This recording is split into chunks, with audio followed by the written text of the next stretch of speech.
There she is. New girl. Her name's Tatiana. She's in my algebra class, and I got to say, when she walked into class, 1 plus 1 equals 2, which means me and you. Anyway, she was literally like one of the most beautiful girls that I had like ever laid my eyes on. Soft looking, mocha frappuccino skin, hair wavier than the ocean, body as curvy as Beyonce, and big beautiful brown eyes that can make a guy melt like a chocolate bar on the beach of a warm summer day. Ooh. And I'm back. So, I had to know to go up and talk to her, and we've been talking for quite a while. Okay, it was more like a week, but it was a long, beautiful week. So, during the week, I just dropped very, very subtle hints about asking her out, like, hey, wanna go out? What kind of house should we get? What should we name our children?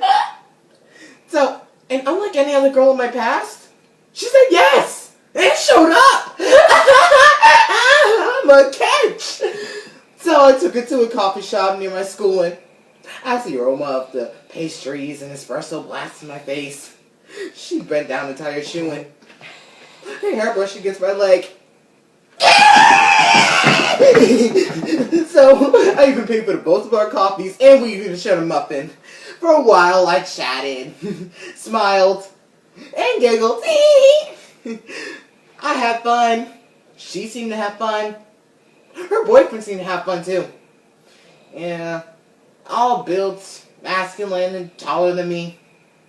He seemed nice, although he gave me a look, and he wanted me to meet him in the park the next day.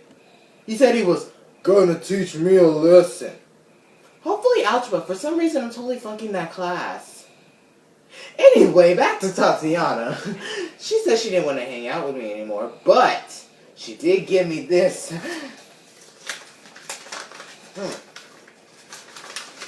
It's some kind of restraint. I can't pronounce that. I'm failing English too. But did I tell you that Tatiana's in that class also?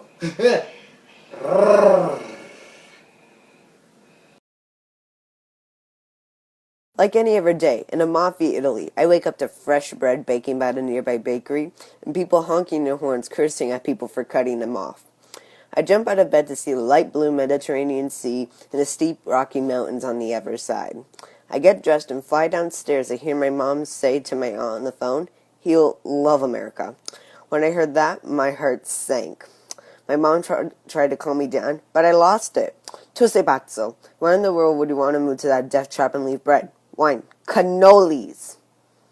She did not answer a single question, and yet all she did was give me a box to put my stuff in.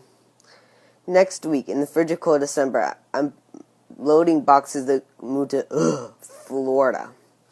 I'm very depressed knowing that once I reach this state, I'll be a nobody once I get there. We finally reach Florida. It's super hot, but to them, it's a blizzard, all bundled up in their jackets. We load all the heavy boxes in the house while I'm looking inside, thinking this place is a complete dump compared to our old place back in Italy. I look through the window to see some kids playing around to be my age. When I walk up to them speaking Italian. Buongiorno, buongiorno. Sono mi chiamo Adam, sono nuovo. Mi sono appena trasferita. Sono mi chiamo come sta? They look at me in complete confusion, and all they do is walk away and ignore me. I get very frustrated, walk into my room and slam the door shut, and I start to scream, odio Florida. 2 weeks has gone by, and I start to realize I'm no longer back in Italy, and the only way for me to make friends is to learn English. So, I watched this TV show Glee, and every so often I'll pause it to learn lines. And I decided I should try to talk to them one last time. So, I walk up to them with the TV show still stuck in my head, and I just blurted it out. I want to be popular. Don't rain on my parade. Don't stop believing. They still look at me confused and throw the ball to me. They put their hands out so I could throw the ball back, and just keep tossing the ball around, knowing that I made new friends that day.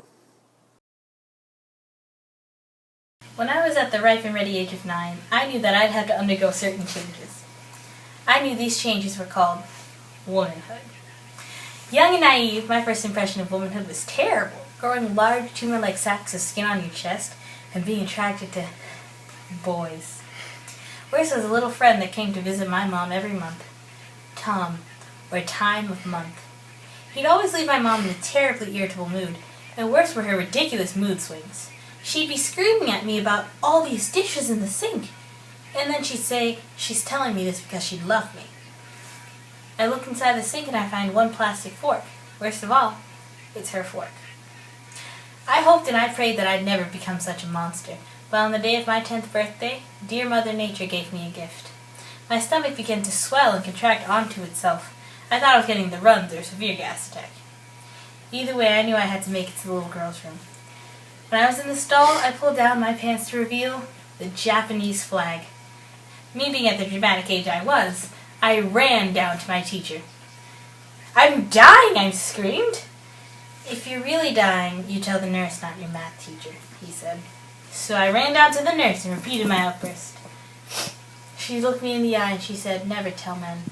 Men are weak." She called my mom, and my mom took me to Dunkin' Donuts, because what's better than a jelly-filled donut to remind me of my fate? And when you first get your period, there's no telling when it comes. It's like that one friend that just comes and just without setting up the time or place to meet. "Oh, so you're wearing new white pants?" Period. "Well, you have to present in front of the board?" Period. "Oh, so you just changed your bed sheets?" Period. "Oh, so you thought it was over?" Period. Period. Period. It's like a freaking war zone down there. In like 4 months, I went from an A cup to a C cup. I couldn't jump rope without one of them knocking me out. No, during all of this, I was 10. So my first impression of womanhood was terrible. But no, it was much, much worse.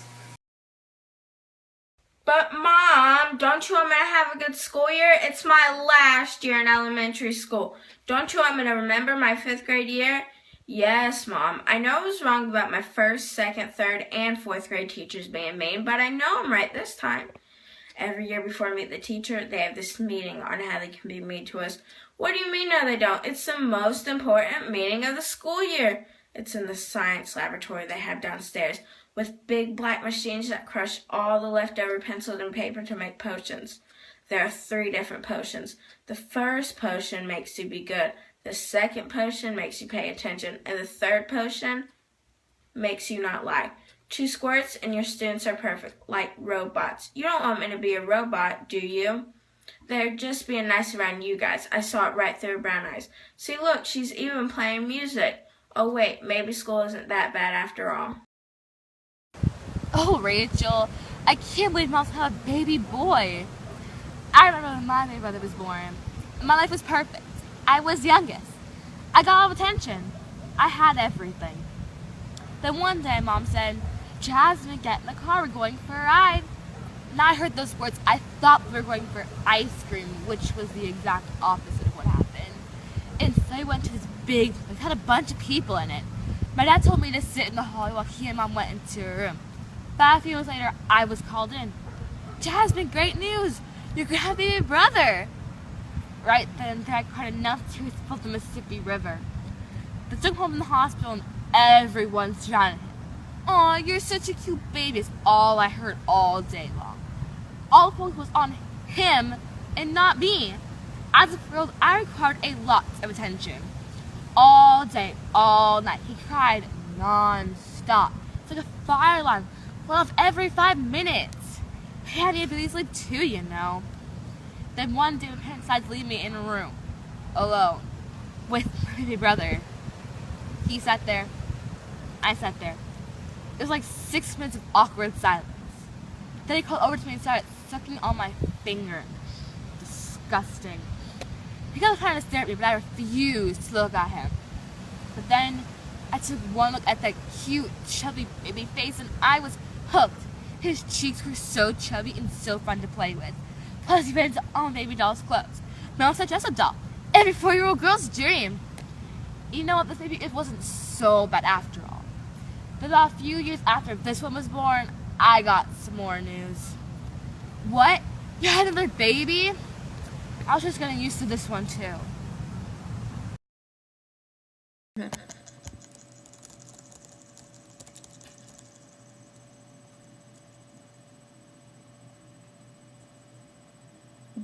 Chung Ma?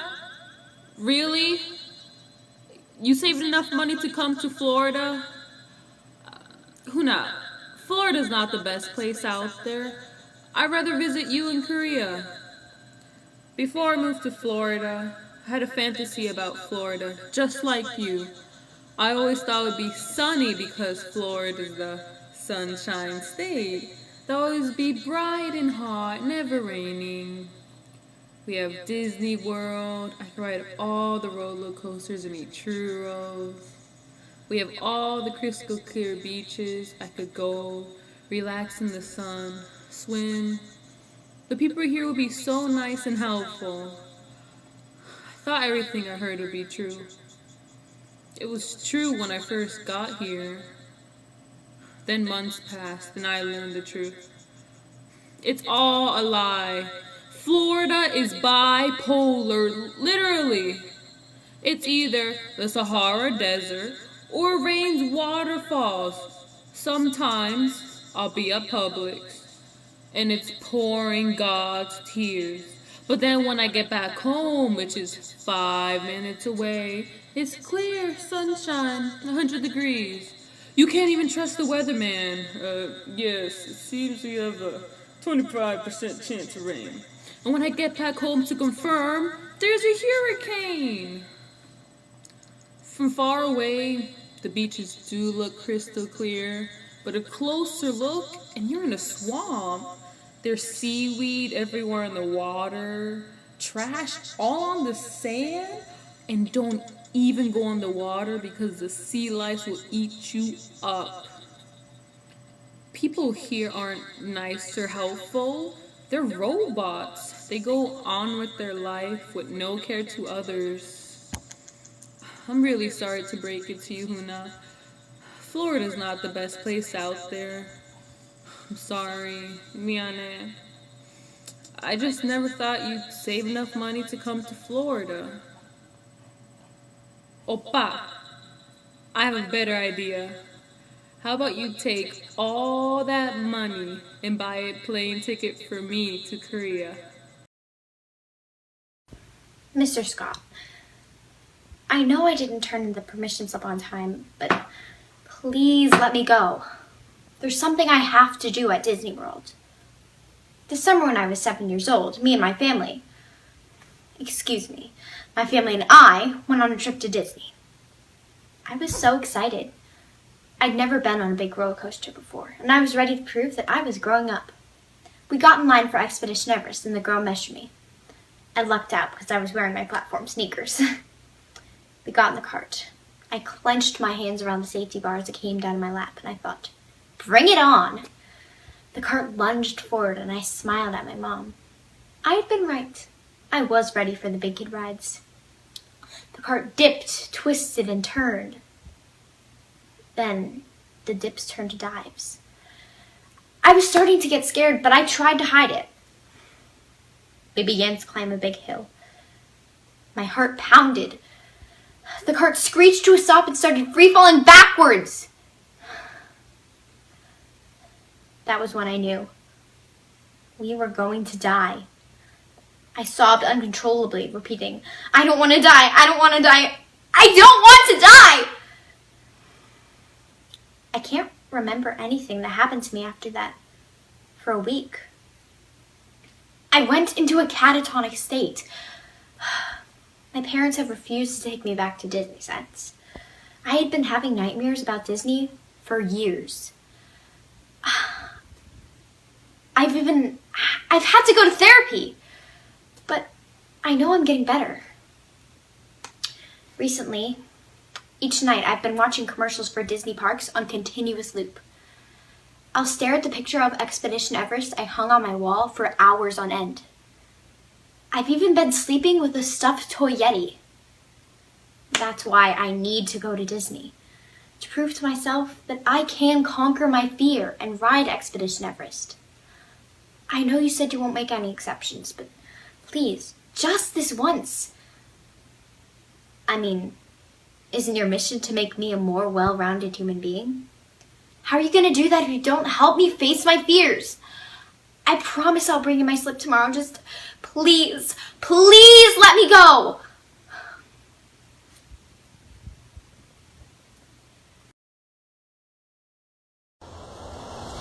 You never get a second chance to make a first impression.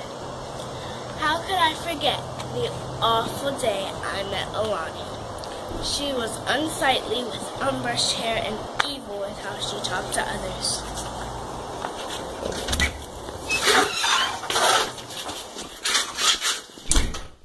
When Alani walked in the classroom, it was full of people laughing.